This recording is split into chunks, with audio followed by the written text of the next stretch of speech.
Tu es en classe de troisième. Voici un chapitre encore très intéressant pour ton brevet, pour ton BPC, intitulé Angles liés à un cercle. Alors, nous allons tout de suite découvrir c'est quoi c'est les angles liés à un cercle. Alors, nous avons en présentation une figure, donc un cercle avec deux angles. Nous avons l'angle BOC et l'angle BAC. On nous dit C est un cercle de centre O. Les points A, B et C sont sur le cercle. On nous dit BOC est appelé angle au centre et BAC est appelé angle inscrit. Et BC est l'arc intercepté par l'angle au centre et l'angle inscrit. Et BC est l'arc non intercepté par l'angle au centre BOC et BAC. Vous remarquez la différence avec les arcs. Ici, l'arc tend vers BC et là, l'arc tend vers le haut. Et la différence est, lorsque l'arc tend vers le haut, c'est l'arc non intercepté par l'angle au centre et l'angle inscrit.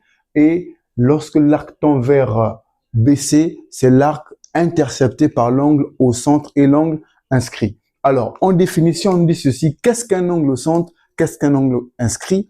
Un angle au centre est un angle dont le sommet est le centre du cercle et les côtés, les rayons du cercle.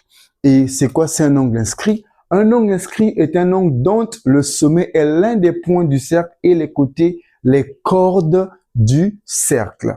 Alors, en grand 3, nous allons apprendre comment calculer la mesure de l'angle inscrit et de l'angle au centre.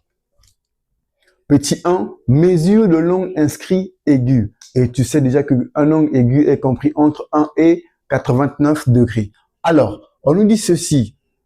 Nous avons toujours le cercle avec l'angle BAC et l'angle BOC.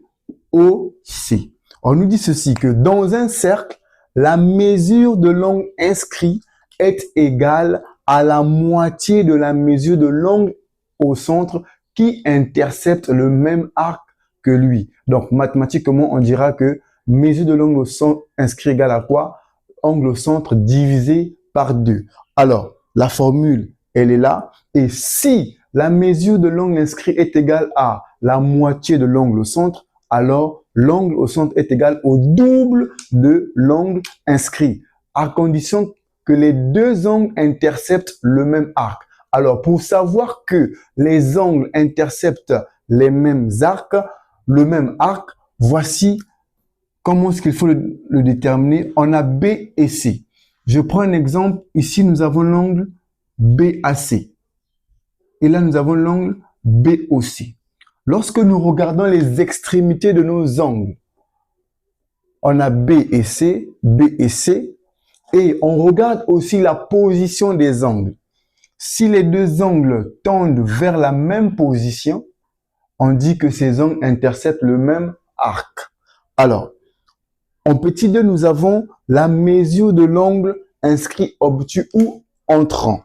On nous dit ceci, nous avons la figure que BAC est un angle inscrit obtus. On note la mesure de l'angle BAC égale à quoi? À 180 degrés moins 1/2 de la mesure de l'angle au centre BOC. Ou encore, mesure de l'angle BAC égale à 1/2 facteur de mesure de l'angle BOE, qui est un angle au centre aussi, plus COE, qui lui aussi est un angle au centre. Alors, nous avons fini pour aujourd'hui sur la première partie du résumé de ce cours. À nous revoir à la prochaine vidéo pour la suite de ce cours.